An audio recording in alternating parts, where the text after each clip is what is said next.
Pipe Network presents.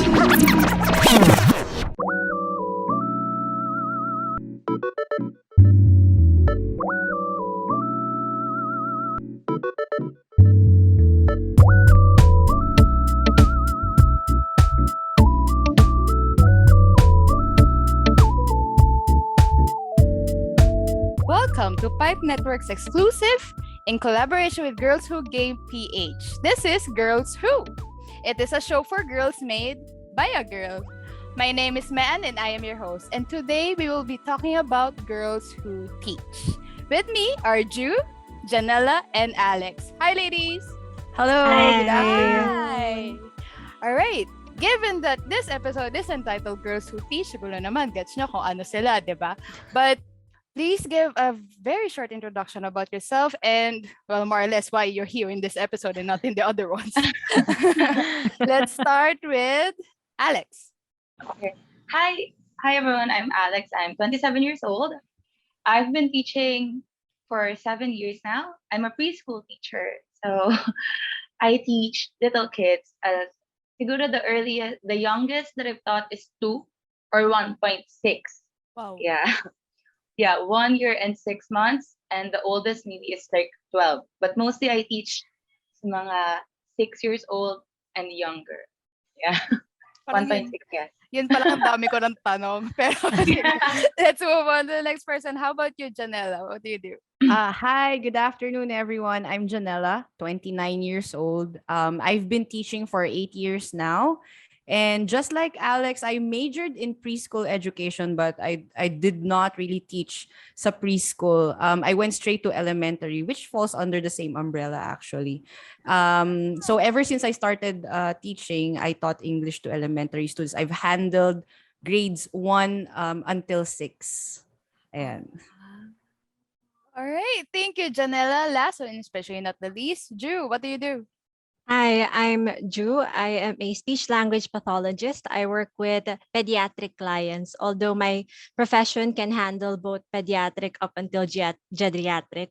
So what we do is we assess, diagnose, and provide treatment for individuals with communication disorders. So I usually work with kids with autism with almost the same range as Alex, no, mga 1.6 up until 12. My oldest kid is around 20 years old as of the moment. So that's what I do. Wow. And gusto ko sabihin na, hi, I'm a flight attendant. My profession is nothing compared to these three ladies. Oh my God. I actually did not take up edo. Oh, really?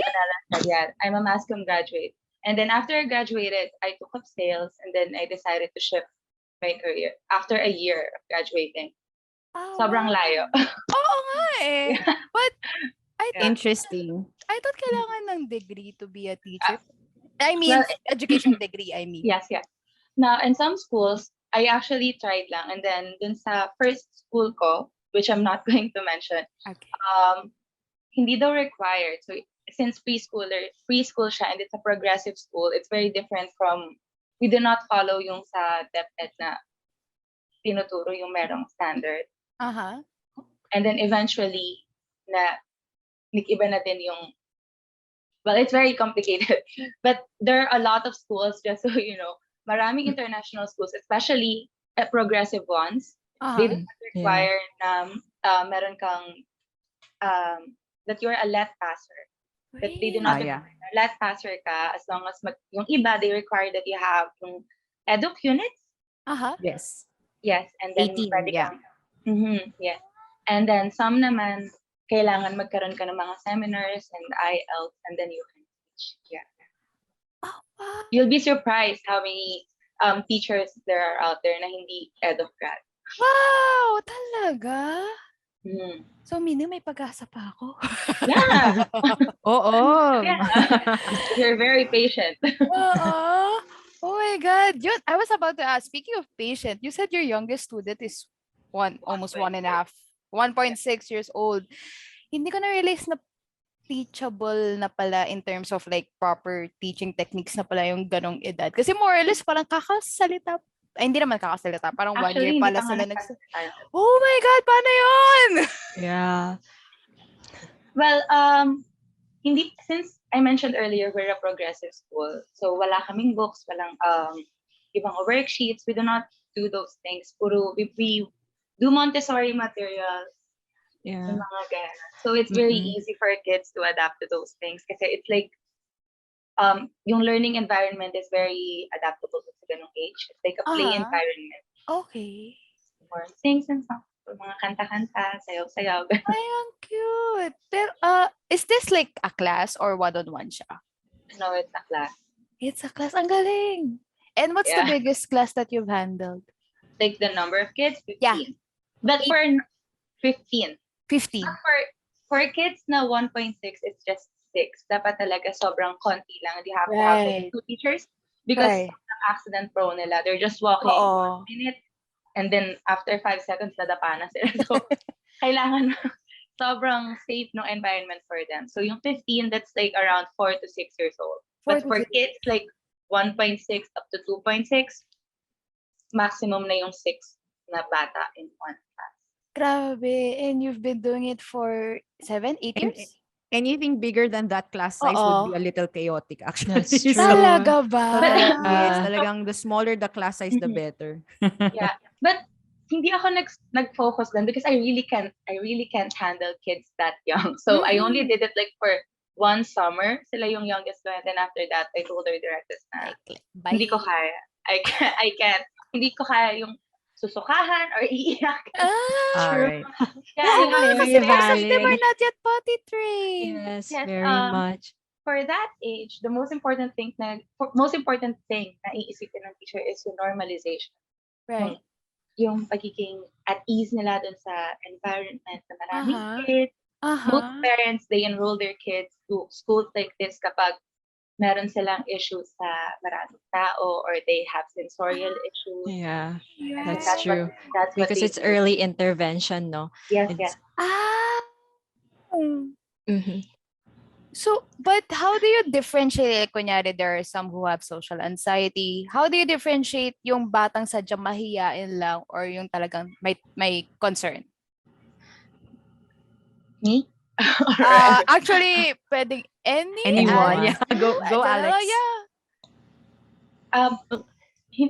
okay. Sa amin kasi, when parents ask us, maraming parents na nagtatanong na, kunwari, teacher, do you think merong problem si A or merong problem si B or tingin mo ba may autism siya and meron siyang speech delay?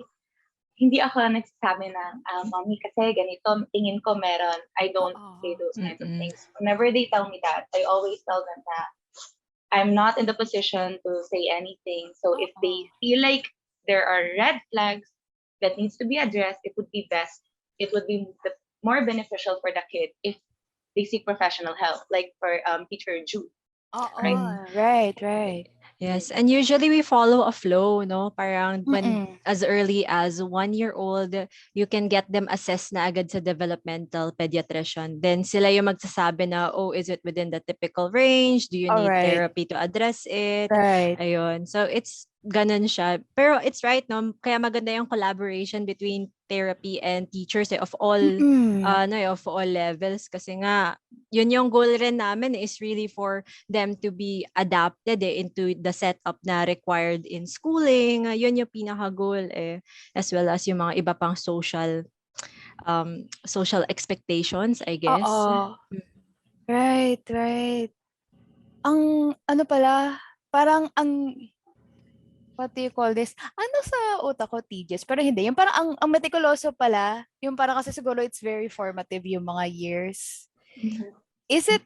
Very critical and crucial Oo. actually. Parang sometimes yung ganong age is either you make or break. Yung nga sinasabi nila, diba? Either you make or break the child. So, talagang careful lalo na sa ganong edad ng kids. Right. 'Di ba, Ju and Alex handle like more or less the young ones. Pag nagkaroon na sila na medyo may edad, may isip na, that's when you come in, Janellla, 'di ba?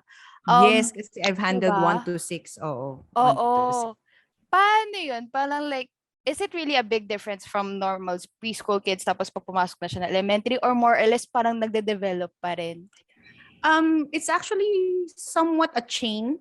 So, Mm-mm. hindi naman siya sobrang talagang from grade 1 biglang jump to talagang Oo. makikita mo yung flow na kaya nga 'di ba when we were studying parang bakit ganun paulit-ulit yung lessons. Kunwari Oo. natutunan niyo na yung nouns nung grade 1 hanggang grade Oo. 6 nagna-nouns pa kayo. It's Oo just that nga. it becomes more complicated as you grow older. Parang mas ma-handle mo na or mas komportable na yung grade level mo to handle more complicated or deeper words.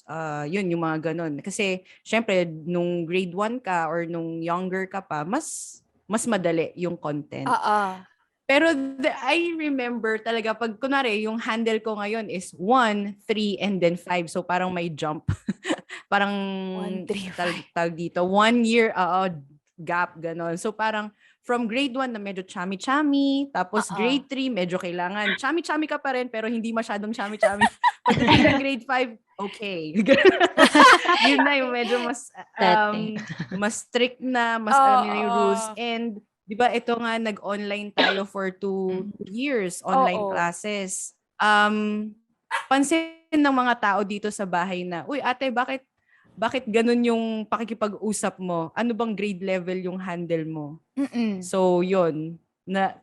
Nare-realize din nila or na alam din nila yung difference na baka older kids yung kinakausap at the moment. In a day ba, yung schedule mo is like, kunyari, morning, grade 3, tapos bigla ka mag-grade 1, bigla ka mag-grade 5, or diretso lang, puro grade 5 lang lahat, ganon.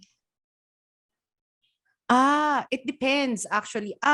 When we were studying, there was a time, 'di ba, nung nag-aaral pa tayo, yung schedule is set. For example, if you're taking English ng second period, all throughout the week second period ng English. Pero ngayon hindi na siya ganoon. Talagang they made sure na English ka minsan sa umaga, English ka minsan sa hapon. Tas hindi siya fixed na ganitong oras. So parang kung may ganap man, I mean may event on this day, Oo. hindi laging same subject ang natatamaan. So, ano na siya ngayon, medyo mas flexible na yung schedule ngayon. Pero, paano yung change nun? Like, yung pag-deliver mo ng lessons? 'Di ba kasi, may curriculum, 'di ba? Like, Yeah. paano yun? Paiba-iba? Nag-iiba din ba yung curriculum o hindi naman? Yes, there's a specific set of parang yung curriculum for grade 1, meron din for grade 2. Tapos yun yung sinusundan din. Doon ako nagbe-base ng lessons to plan for, ganyan. Yun na yung guide mo. And then for example, in a day, yun nga, yung sabi ko kanina, parang sometimes grade 1 ako sa umaga, tapos grade 3 sa gitna, and then grade 5 hapon, o kaya sometimes yung grade 5 umaga, ganun. And sanay sila. In fairness sa mga bata, sanay sila na talaga? ganun na yung schedule. Yeah. In fairness sa mga kids. Ikaw, sanay ka na ba? Mamaya, na-imagine ko kung ako kasi yun, grade 1, tapos bigla ako mag-grade 5, baka nag-grade 1 talk ko yung grade 5 kasi ako mismo yung nalito. Right. What I do kasi parang before I start the class, meron akong parang short exercise like kino-condition ko yung sarili ko na I'm about to enter my class. So may breathing exercise ako, inhale, di ba? Exhale, ganyan na okay, kung ano man yung worries ko for the day, kalimutan mo yan because you're about to handle or parang deal with kids. So, yun. That is true. No, once you're in work mode, all of your personal problems flies out of the door. Bahala na sila. Tsaka na sila, no? Yes. Oo, Correct. that is Kasi very you set the mood for the class. The kids actually, they know if you are ready for the class or not. They know if you are parang they feel it. They know if you are jolly for the day or enthusiastic, or if you look tired, they can feel it. So, yun, kailangan talaga laging i-prepare mo yung sarili mo. Yeah. Ang smart na pala ng kids ngayon, no? Kasi I remember, parang iniisip ko, ganun ba ako ka-observant nung bata ko? And then I'm like, the kid in me is like a hard no. Like, no talaga. Right. Iba na, yeah, you would be really surprised. Iba na, the kids nowadays talagang They're so they different. they are aware of what's Really? happening and totoo. Kaya nga punong-puno ng empowerment yung mga yan. But Ah, not true for wow. everyone, not true for Oo. some kids take time and parang they need more guidance. But many kids, they know their worth. Talagang they Wow. know when they're treated badly or Oo. correctly ganun. Ah, Yes. wow. That is really nice. Like, I suddenly remember na parang when I met my significant other's family for the first time, he has a younger sister na parang 10 years yung gap. So parang, tapos meron pa siyang cousin na mas bata pa doon. I met them when they were still 14. Tapos, binulong ko nga sa boyfriend ko na, Bibi, you know what? When I was their age, I was not that confident na I was not yung parang kaya ko i-voice out yung thoughts ko, ganyan. Parang I was just literally in a corner. Parang hindi ako nagsasalita masyado. Na parang na-amaze ako na the kids these days are really so, yeah, like what you said, they're so empowered. They already know what they want. Ang galing lang talaga. And I guess siguro big deal because of you teachers kung push kayo ng push sa kanila to be what they wanna be. Right. Mm. Malaking influence, I would say. Mm-mm. Parang feeling ko yata, the younger, the more influential. Tama ba, Alex? For preschool? Yeah, like for me, meron akong tinuturuan. First year ko ng teaching. 2 pa lang siya noon. And Mm-mm. then, the mom. So, I guess, yung yung pinaka-rewarding sa pagiging teacher is makikita mo na nai-influence talaga ng life mo and how you talk, everything that you do. The younger they are, like what you Oo. said and what the other teacher said also, the younger they are, mas malaki yung impact mo sa life nila. So this little girl, first toddler student ko siya. She was 2. So Mm-mm. tinuturuan ko siya and then sobrang nangangapa ako. But this Oo. girl, sobrang independent niya. Like what Janella said, yung iba, diba, sobrang bilis na lang mag-adapt. This girl, na-surprise ako kasi 2 years old siya, kaya niya itapon yung sarili niyang diaper. Ay, Kaya niya wow! ipack yung, yeah, sobra. And I teach, most of the kids that I teach are foreigners. Mm-mm. Yeah, foreigners here in the Philippines. So, nandun din yung cultural differences. Right. And then the parents really liked me. Kinuha ako as tutor. Up to now, sinututoran ko pa rin siya. She's 9 years old now. And then, Wow! yung dalawang younger brother niya, sinututoran ko na. So talagang, the younger they are, mas malaki yung influence mo sa kanila. So you have to be very, very careful. Oo. Very careful with everything you say, everything you do in the classroom. They pick it up, they share it at home. Some of them, ginagaya. Right, This right. kid, para siyang ako magsalita. Because we spent so much time together. She's like a mini me. Imbes na Wherever, mini mommy no? Oh. wherever I teach, lumilipat sila doon. Oh, wow. Nag-enroll sila doon sa school ko. So, like what you said, talagang yung teachers, nag-i-impact yung ano nila sa life ng kids. Mainit na diskusyonan, Masarap na kwentuhan malinamnam na usapan, at nakakagising na balitaktakan. parang kape lang. My name is Jeff. And I'm Weya Angeline Join us in our conversations at Coffee na Lang Dear Podcast. How about you, Teacher Ju? Like yung hinahawakan mong kids since they're a different case. Yeah, my case Oo. kasi I work one-on-one with them. So Oo. I work closely with families then. And yun nga, you're right in all aspects kasi it's really a big influence, a big impact, not just on the kid, but also on the dynamics of the family. And I think Mm-mm. more than the kid, yun yung goal is to really try to apply na it's not just going to be within the school, dapat magawa Mm-mm. rin as parents at home, no? Even in different ages, yun yung napapansin ko nowadays because parents are so caught up at work, medyo Right. difficult na silang i-reach. So yun yung Right. mas pinapromote ko, lalo na because I only spend 1 hour per kid at a time in a Oo. day. So for example, in a week, kasi kulang kami in the Philippines. So I only get to spend Mm-mm. 1 hour with a certain kid once a week. So yung Oo. impact ko dun is just 1 hour in a week. Right. So Ang dalang. so Oo. progress won't be immediate, no? So kailangan talaga yung carry over sa bahay yung mas i-encourage.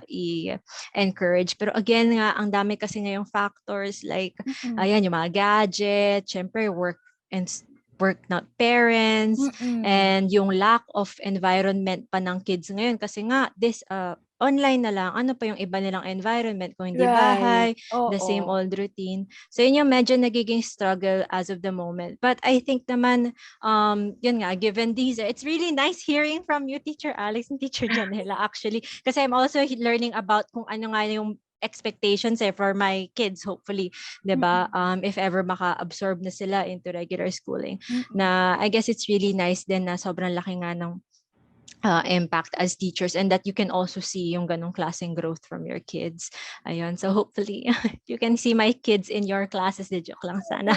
Diba? Won't that be nice? It would be Oo. really nice. Yeah. Like, share ko lang, my sister's autistic kasi. So, nung I read your profile na you teach speech for children with other abilities, parang na-touch ako na parang, kasi I remember na she's older than me. So, parang during the time na tinetherapy siya ng parents ko, I was sent around. So, second-hand story ko na lang, no, kwento na lang sa akin na parang she doesn't talk, she doesn't walk, takot siya sa floor, takot siya sa lahat ng pwedeng ikatakot kahit hindi naman katakot-takot. And it took parang siguro mga 3 or 4 years old na lang ata siya when she said her first mama. Pero she's totally fine now. Thank you sa therapy. Pero ayun na parang that is true. The dynamic is you have to parang kailangan din i-apply sa dynamic ng family. Like with my experience growing up with her na parang yung buong mundo namin gumagalaw around her. Hindi pwede yung parang not your typical family na mapunta ako dito kasi ganyan. No, you always have to consider kasi na she's there. And then, yun nga, with the lockdown and everything is online, she used to go regularly sa school. Na they teach the same thing, pero we want her to go to school para ngayon nga may exposure with other people, di ba? Hindi siya nasa bahay lang. Pero since the pandemic happened, in the span of 2 years, para kami nag-back to zero sa kanya. I mean, she talks. I mean, yung like, yung alam mong nakulong, parang ganon. So parang it'll be exciting for her to go back to school, honestly. Naghanap kami ng venue. But yeah, big deal. Like what you said, Miss Ju, na yung online and everything. But yeah, you'll get by, you'll figure it out. But with your students, like, kasi usually ang attention span ng children with autism mas malala pa sa normal children eh. How do you get their attention back to you lalo na you're just in the screen so they can ignore you all they want? Nako, true yan. Actually, I was wondering din even sa regular kids, 'di ba? Struggle talaga yan. Hirap talaga. I really have to manage with the parent. The parent has to be there. Right. Pero ngayon kasi I work face to face. Hindi na talaga kaya. Oo. Hindi na kaya. Kailangan na bumalik. Nahirap na si mommy, hirap din kami. So kailangan talagang mag-tandem. And syempre, I understand then on the parents' part that yung pinaka-load kasi napupunta sa kanila. And they don't feel that it's, syempre, their duty na at some points. Diba? Syempre, parang, oh, mommy, can you do this? Mommy, can you try that? Parang, syempre, ideally talaga, it would be us who's directly handling the kids. So, yun talaga yung parang pinaka-minamanifest na most of the parents. Kaya gusto rin talaga nila is face-to-face then. Face-to-face Ayun. na. Yun lang naman. Pero for managing attention, it's really co-parenting it. Tapos may ibang kids naman na I think who can manage naman well with sitting na. Tapos sila, wala nang parent. Okay na yun. Just using cards, boom cards, yan ang bumuhay sa akin. What's a pandemic. boom card? I'm sorry. Yun yung mga Is that flashcard? I see. Na parang interactive na pwedeng gumawa ng games, you can design it, ganun. Ayun. So, yun yung bumuhay for me in therapy. Yun lang naman. Sorry. Cool. No. It's so cool to hear kasi I always dreamed na magkaroon ng one-on-one shooter for my sister. Kasi palagi siyang ipapasok namin siya sa kung anong SPED program available just to get her continuing going to school, wanting to go to school, get to meet friends and whatnot. Yeah. Pero if totoo nga yan na parang kailangan co-parenting, co-managing with the parent. But question, kung 'di ba, autism is a very broad spectrum, may autistic. Like, I see my ate sa classmates, mayroong talaga na parang uh, very active, na super hyper. Yung iba naman, nasa isang tabi talaga kahit kausapin mo, hindi sila nagsasalita. How do you adjust?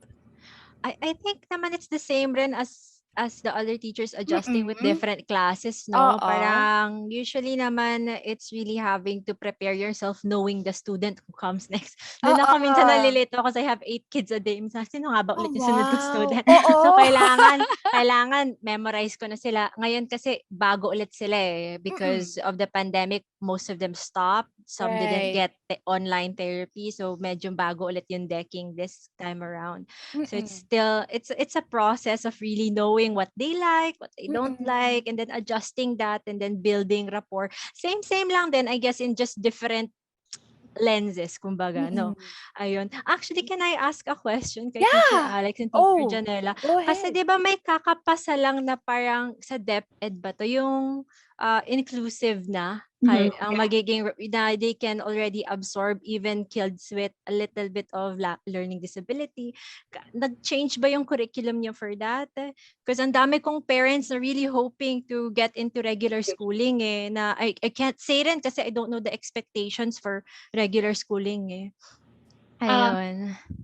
For me, years, kasi since progressive school na kami, hindi Mm-mm. kami nag-exclude talaga ng Oh. kids with, we have kids, yung first teaching ko, sobrang hirap for me because as I said, hindi ako edoc grad, right? I have 15 kids.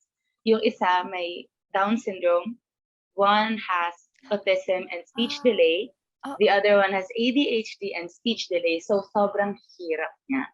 But and then after the following year nag-take ako ng mga, kasi parang dun ko na-realize na this is for me, itong career na to. Kasi nandun yung heart ko, medyo strict ako as a teacher, but nandun yung heart ko to really help the kids. So the following year, nagkaroon kami ng student. If I can share, okay lang pa medyo. Yes, of course. So nagkaroon kami ng student, a toddler. In our classroom, wala yung mga, hindi siya wall. These are fences. So you can see everyone. Yeah, so nandun yung, isa siya sa mga approach na ginagawa namin. Yung parang they have to focus on, they will learn how to focus because they can hear everyone. So as a teacher, you really have to get the attention of everyone. Right. So I have a kid na sobrang, he's very handy. Yun yung totoo.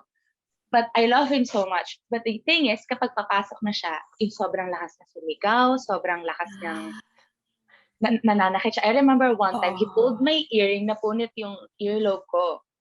Yeah, and talagang nananakit siya. I'm a tall teacher, so ako lang yung nakakapagbuhat sa kanya. Every time he comes, medyo late siya. I leave my classroom and I ask another teacher to look after my kids.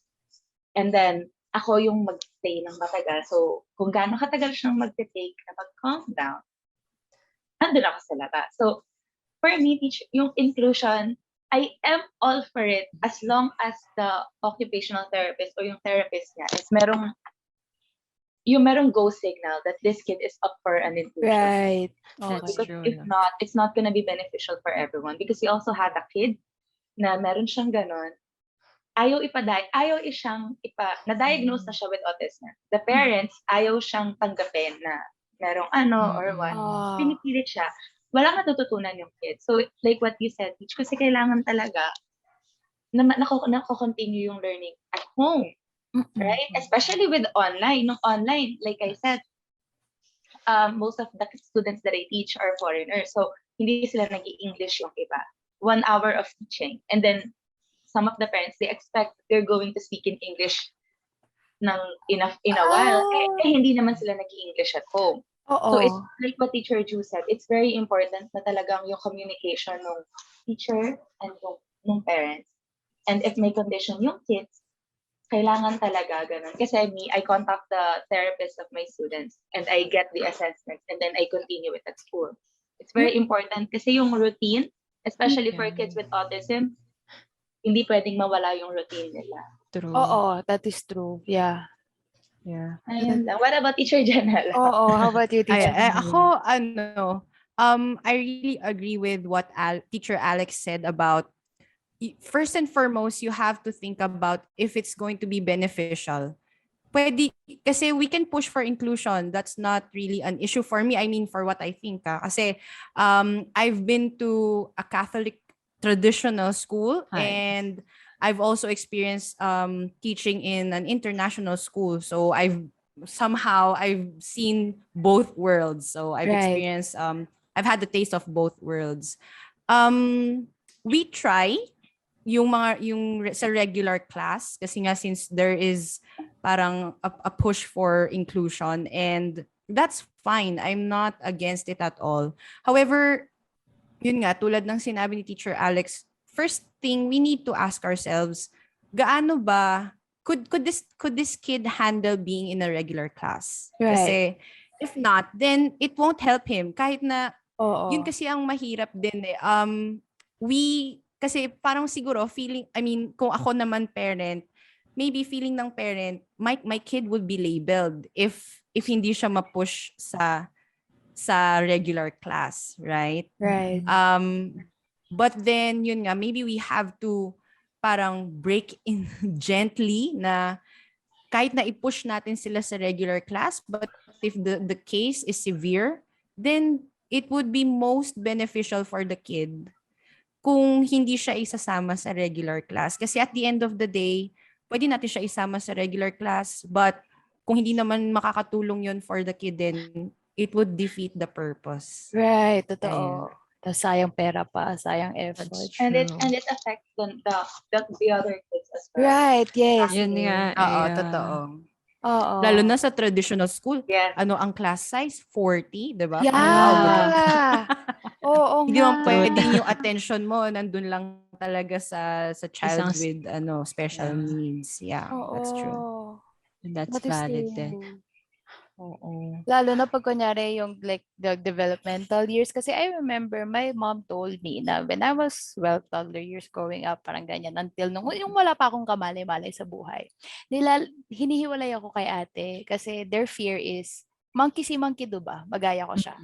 Na okay naman Alright. ako, tapos eventually I'll develop it kasi nakikita ko siya. So at the start of my years, hiniwalay din ako. Parang siguro ganun din yon. So ladies, bakit teaching of all things? Let's start with Ju. Okay, so I chose teaching out of a whim talaga, honestly. Kasi sabi ko, oh, ang ganda, speech language pathology. Paki-shade nga to. Ayun. But then, yeah, it was very whimsical talaga sa pag-choose ng course. But then I ended up liking the course naman. I'm here, and then you really learn it through the years. Ayun. It's no fancy story. Well, if that was on a whim, lahat ba ng sinedan mong course selection on a whim din? Or meron ka talagang nagustuhan? Sa election? Hindi. Hindi ah! Narinig ko sa election. Hindi sa selection. Sa selection sa of selection. Okay. Sa selection. Hindi naman. Hindi ko kasi yung SLP was only offered sa UP Manila. My first choice was UP Diliman. Right. Pero yun nga, what I chose was microbiology. Hindi abot ng ating skills yun. So yun, I got into UP Manila. Okay naman. Yeah. I see. Buti na kahit on a whim, nagustuhan mo siya eventually. May choice ba ako? Joke lang. Sa bagay, nandun ka na, Okay panindigan lang. mo na, Nandun no? na ako eh. Panindigan na natin. Joke lang. It was okay naman. Yeah. Yeah, that's good. That's good. How about you, Janella? Did you really wanted to be a teacher? Oh, thank you. Yes. Actually, I've always believed, and I tell others too, that it's a childhood dream come true. Wow! Whenever I remember vivid memory talaga when people ask me what I would like to become when I grow up, my answer would be 100%. I want to be a teacher. And maybe now I understand more why I want to be one, kasi I realized and I found out from my parents that my grandparents, both my lola and my lolo, are both teachers. Wow. Yes. And then, especially sa side ng grandfather ko, all of them, lahat sila ng siblings niya, teachers. So, yeah, maybe it's true what they say, that na talagang may family of ganito, may family of ganyan. And I'm glad to be one. in one of a family of teachers. Wow Ayan. naman. Like, Naisip ko you're... yung sa shading part ni Teacher Ju. Oh, Kasi yung bakit? diba, specialization ko is Mm. preschool education major ako eh. Yun naman ang ko, on a whim ko naman yun. Kasi ang dami. When you choose, okay, what do you want to major in? Major in math, major in English, Oo. major in, ang daming Oo. majors. So sabi ko, okay, parang, looks interesting tong preschool education. Sabi ko, yun yung shinadan ko. And yun nga lang, parang, when I was studying, yung mga tao, parang randomly, they would ask me, bakit yan? Di ba? Usually ganun eh. Oo. Bakit yan? And they think that it's just, yun, yung meron pang parang ang tawag dito, pang judge na, yun, color lang. Sana lahat madali lang, ganyan. And back then, I did not understand, parang feeling ko, bakit ganun kaya ang tingin nila sa teaching? Talagang may stigma pa Bakit? before. Hindi ko na-gets yung I'm not stig. sure din. Parang siguro they know na feeling nila madali lang because all of us were students at one point, 'di ba? So may ganong judgment and then pero ngayon parang pag iniisip ko na ang dami ko na in fairness naman na experience ko na and nag-graduate ako, parang sabi ko sana I wish I could tell them that it was easy, na it was just simply coloring ganyan, na madali lang siya, but actually hindi. In every activity that you plan in class, there is parang it's backed with the guiding principle, philosophy in education, and a wide array of theories acknowledged in social sciences. So, siguro yun, gusto ko lang din kung sino man nakikinig ngayon, and all, na if you are planning to be a teacher or maybe you are parang having second thoughts kasi baka sinasabi ng ibang tao na, ay, bakit yan? Parang, kumbaga pumili ka ng mas okay, kumbaga mas mataas pa or whatever. Girl, just do it. Go for it talaga. Nakakahiya naman sa nagsabi na madali na maging teacher. Oo, yun talaga, I remember. I was first year in college na may nagsabi sa akin na, yun, color lang, dali naman, ganun. I would never forget. Ako yung na-insulto para sa'yo eh. I'm like, naalala ko nga dati na parang if you ask me when I was really a kid, ang una ko talaga din sasabihin teacher. And I wanted to be a teacher kasi syempre parang monkey see, monkey do din again. Na parang yun na yung nakita kong course. Tapos parang it looks fun, ganyan. And then na-realize ko, bandang high school na, hirap maging teacher. Wag na. What's the scariest story you know? From a book, a movie, a TV show. Or is it something that happened in real life? My name is Andrew. And I'm Janellla. Come join us as we talk all things horror. The frightening, alarming, real-life tales show. Out wherever you're listening to right now. Since matagal na natin, teacher din, matagal niya nang ginagawa yung pagiging teacher, pagiging tutor, pagiging therapist for almost a decade. As the pandemic happened, ngayon medyo bumabalik na. How has everything changed for you guys? Let's go with Alex. So, nagtuturo na ulit ako in a class. So, sobrang saya ko. As in, sobrang saya ko. I remember, I always tell my boyfriend na gusto ko nang bumalik. Gusto ko na magturo talaga. I always tell him, every after I teach online. Although the kids that I teach online, yun lang yung tutor ko. Tatlo sila, yung na-mention ko earlier na family that I am close with. Right. So, kilala na namin yung isa't isa. So, it's easier for me. Right. But when I tried before, yung mga new kids, mahirap talaga. It's not just difficult for them. It's also difficult for the teachers because kailangan mo ding humanap ng yung mga apps that, like what yung teacher, said, yung boom box. What I use is bamboozle. Boom cards, yeah. Ang hirap gumamit because even like no matter how loud or how energetic or how lively you are, kapag nasa bahay sila, right, nandun yung mindset nila, I'm at home. You have no power over me. Right, right. Kahit anong sit down, hindi uupo. So, lagi ko sinasabi sa boyfriend ko, pag kunwari bad day ko as a teacher, gusto ko na magturo. Ngayon na meron na, I'm so happy kasi nandun na ulit sila eh. And although most of them are still adjusting, nandun pa yung mga iyak ng iyak. How about you, Janellla? How was the change na, eto, kakabalik lang? Actually, yes. Like everyone, Teacher Drew, Teacher Alex, bumalik na sa face-to-face, no, sa talagang physical classes. Same with ours, what do you call this? Same with our setup. We're back nitong March kasi we follow a different calendar, a different school calendar. So we applied, hindi pala siya automatic. Yun yung na-realize ko. Akala ko once DepEd announces na okay, pwede na mag face to face, go na, balik na lahat. Hindi pala Right. ganun yun. Oh. We had to apply for it.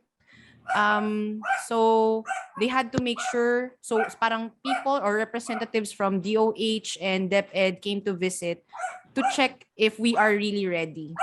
So yun, thankfully na grantan naman ng May ng permit to audit. operate. Oo. Oo. And paano ba? Masaya yung mga bata. They never wanna go back na online. But we had an instance na, kasi the rule is, if anyone, mapa-teacher, mapa-administrator, school personnel, or student na mag-positive, we would shut the school down and then have online classes again for 10 days. So parang ganon, yun yung quarantine Para period. ma-quarantine, yes. Oo. Tapos disinfection ng school, ganyan. Kasi we don't know, kumbaga, hindi na natin, sa dami ng bata, di ba, we wouldn't be able to trace saan nanggaling. Right. So, just to be sure, and then everyone would parang should take a test kahit na antigen, ganon. So, ang concern ko lang doon, okay naman ako sa ganong setup. But when we experienced our very first, so from face-to-face, no, tapos biglang may nag-positive. Right. And thankful ako sa parent that they were honest enough. Kasi That's cool. some parents would conceal. Pero Oo. sila, na genuinely they care for the rest of the community. So they were honest enough to inform the school that their children or their child tested positive.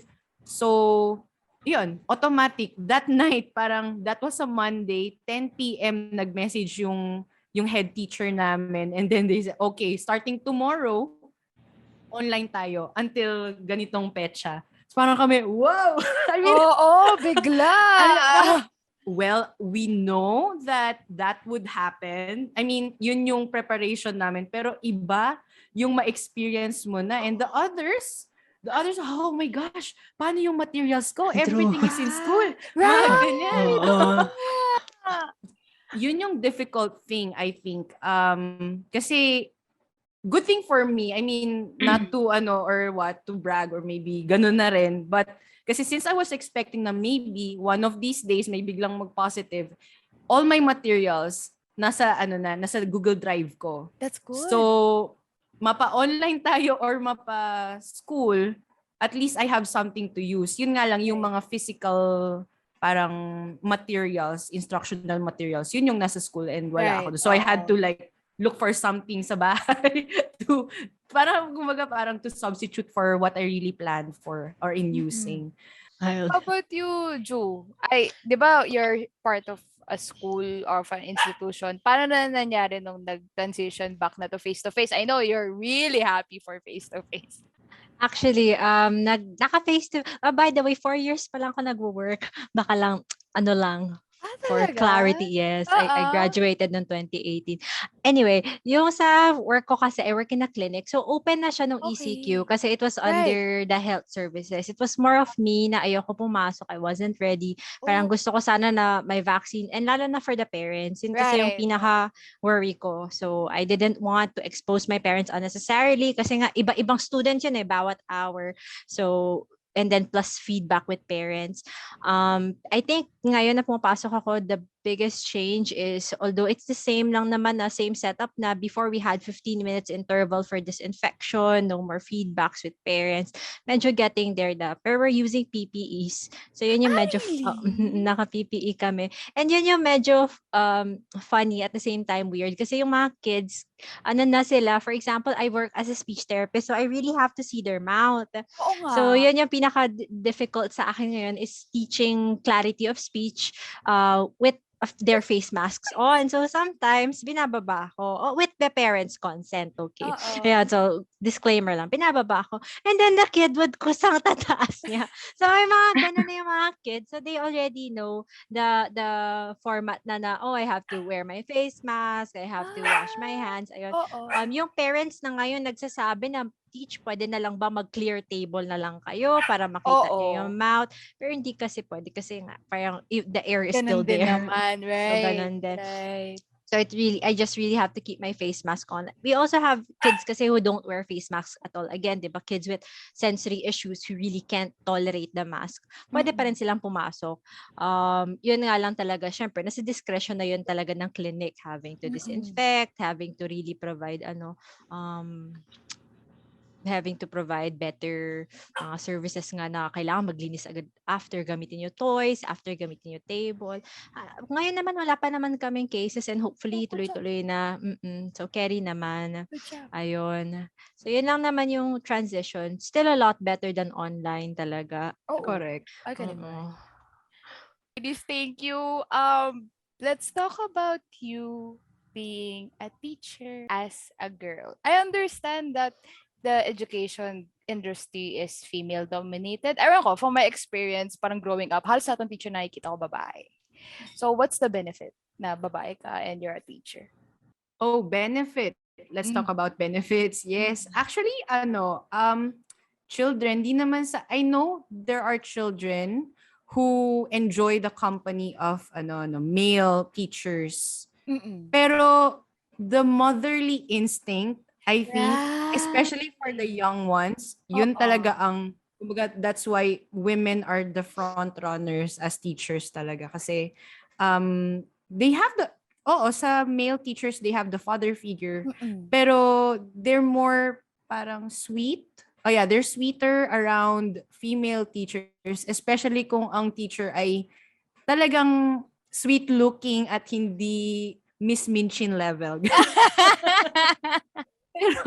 pero yung mga kahit na Miss Minchin looking, ano rin talaga sila, parang may soft side sa kanila. So I think yun talaga yung one of the benefits of being a female teacher. Kids are more inclined to be parang open with you. They feel the motherly instinct. That's good. That's good. Well, is it the same for you, Teacher Alex and Teacher Ju?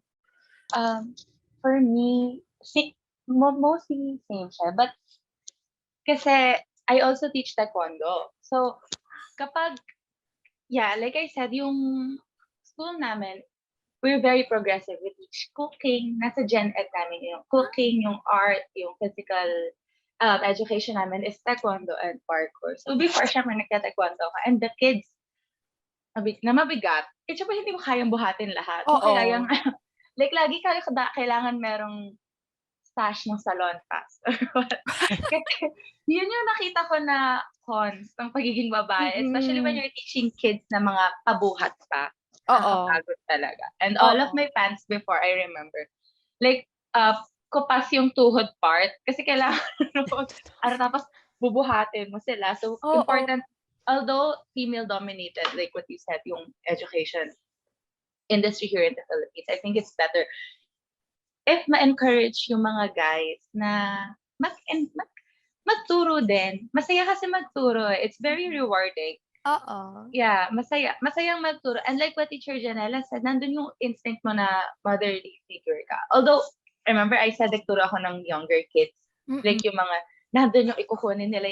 I remember this one baby. Tinuturuan ko, kinukuha talaga niya from my bra yung boobs ko. Kasi, tapos ang gulo niya, ang gulo niya. And then yung isang kid, bubuhatin mo din. So, nandun yung, it's like they have an affinity to women. Kasi nila.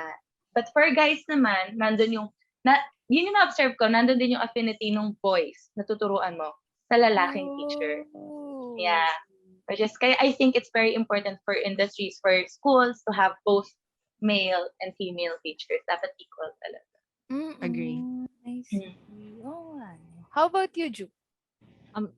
Female-dominated talaga yung course namin. Sa amin, parang 2 lang yung guys in our section. Ganun kalala. Sobrang, As in, like in a clinic, it's most likely girls talaga andon. It's very rare ang guys. I think it works with the females being speech therapists kasi we have a thing that we call parenties. So when you talk to your kids, you have a mother tone of voice like, hello, let's go outside. Oh, let's go outside. Lalo na pag pedya, 'di ba? So Oo. imagine guys who are not very fluid ang tone of voice, hirap talaga sila mag-manage in those cases. Most of the time we have to do that. Lalo, the younger the kids, the more parenties type of voice yung ginagamit. But Teacher Oo. Alex is correct kasi nga with my course, ang daming pabuhat na kids and then minsan talaga ang daming kids na mahilig gumalaw, daming running, daming pushing, and they're not very light. So yun yung struggle talaga. Pero again, baka that's just me being weak din. Baka kailangan ko na mag-lift, I don't know. Pero minsan, yun yung help sa guys na sobrang helpful nila kapag magulo medyo yung kids or medyo maraming sensory needs, mas madali nilang ma-manage in terms of physical means. Pero I guess, oo, tama rin si Teacher Janella with the figure kasi mas pag boys, usually yung kids, mas gusto nila sa boy na therapist. Oo. Parang ganon, parang may affinity talaga sila. Saka mas mabilis minsan yung authority. Yun yung mas Oo. masasabi ko na pag boy yung teacher, ang bilis ng authority from the kids as opposed to females. Maski nagtatry na ako maging firm, parang it's not working. Pero isang lapit lang ng mga male therapist, parang, oh, it's there na again. Ayun. So, again, I guess it's kid dependent din. Ayun. Pero yun nga, tama pa rin na hopefully naman mas maging at equal rin yung number ba? Tawag doon. Yung dami rin. Para at least masanay din yung kids na it's not just going to be female dominated, male dominated. It's good for them rin socially. Oo. I mean, in general, believe na ako sa teachers. Pero, talking to you three, parang dapat ang sweldo nyo, dapat pang sweldo ng artista ng Pilipinas, yung ganong tipo. Yung grabe, Yes. Sana grabe. oil. Sana talaga ano, ganun. Oo. kahit hindi naman kailangan na kasweldo nyo si Vice Ganda, pero kahit feeling ko, kahit yung pinaka, parang feeling ko nga extra lang sa pelikula, mas malaki pa sinisweldo sa inyo eh. Dapat, big time kayo dapat. And grabe, saludo, super saludo. And I hope Thank you, na, man. no problem, na parang I hope na this episode will encourage other teachers, especially those coming in from school na parang nangangarap din or may agam-agam. I hope na na-address nila to. And dahil dyan, do you have any last words to our audience and listeners? Let's go with Alex. If you want to be a teacher, like what Janella said earlier, just go. And then kasi ako nung nag-start ako parang tinry ko lang talaga eh. And then dun ko lang na-realize na it's really, really, really rewarding. Sobrang rewarding niya. That you're really going to love this job. It's going to mold your life in ways na hindi mo iisipin. Yeah. Wow. So, what you should have when you are in the education industry is not just brains. Heart yung dapat na. If you have a big heart, teach. Wow. Because there are a lot of students, a lot of kids out there na hindi nakukuha yung heart at home. And their teachers, dapat available yun for them always. All the time. So if you have a big heart, teach. Parang gusto ko umiyak na sa sinabi mo na parang I felt for all of the kids. Oh my, legit. Anyway, thank you. Sabi ko yung guess yung iiyak, hindi ako eh. Grabe. Thank you for those wonderful words. Parang, I'm sure a lot of kids will be so happy to hear that, honestly. Yeah, thank you. How about you, Ju? Any last words? Ayun so it's really a profession talaga that you learn to love as you go. Tapos yun nga, it's not something na you can expect na financial, pero there will be growth in terms of teaching. And I think it's really nice because you get to walk all paths at the same time, no? Para you can get to work with teachers, work with parents, work with your kids. So if you still want to keep growing and going, baka this is for you, no? Teaching. Mm-mm. Thank you, Ju. Last and especially not the least, Teacher Janella, what are your last words? Yes, to all listeners, thank you for taking the time no para makinig. And if you are a teacher, probably tired, na nawawalan ng drive, or maybe someone who has been thinking whether teaching is for you, I have a word for you. Again, like I said a while ago, not everyone will understand why you do what you do, why you need to bring home your work, or why you need to do all the things that you need to do, why you can stay up late for drinks with your friends, why you can spend weekends with them. But and this may sound what you call this overwhelming, no, and even cliche, but the world needs you, and children need you to guide them through life on earth. They need you not to tell them what to do, rather to help them and train them to think for themselves and discern which is right from wrong, which is helpful and not, which is true and false. It's not the easiest thing to do, but the world needs great teachers as much as it needs all other professions. So, like I said, and like I always say, go for it and keep going even when it's difficult, even when no one understands. Maraming salamat po. Wow! Thank So you so pretty. much. I know, right? Like, At nakisama yung internet ko pa sa bar. Oh, nga eh. Oo nga eh. The Lord knows. Parang sabi ng Lord, everyone needs to hear this loud and clear. Yeah. Internet. Tapos after 5 seconds, biglang naghang. Kasi tapos na. Well, grabe, ladies, sa totoo lang, mabuhay kayong tatlo. I honestly expected this episode to be light, and well, it is still light, but still malaman, and I thank you for it. And ang swerte ng lahat ng estudyante nyo, sa totoo lang. Ang swerte nilang lahat to have you as teachers. Thank you so much. And I hope na by the time I have kids, yung mga anak ko magkaroon ng teachers ng at least kahit an inch ng katulad nyo. Thank you. And yeah, thank you. Grabe, parang di ako get over. Yeah, and that is it for us. So, to all of our audience, thank you for listening, and please check us out on the video version of this podcast para naman makita nyo yung magagandang mukha namin. It is available on Facebook and Instagram tuloy. Facebook and YouTube of Pipe Network. But if you're already watching us and would like us to join you on your daily grind in the morning, in the afternoon, or in the evening, please listen to this episode on Spotify and all other major podcast platforms. Again, this is Girls Who. My name is Man. With me is Ju, Alex, and Janella. And this may be a show for girls, made by a girl, but I have a wish for everyone. Stay fun, stay flirty, and stay feisty. See you in the next episode. Bye-bye! Thank you. Thank you.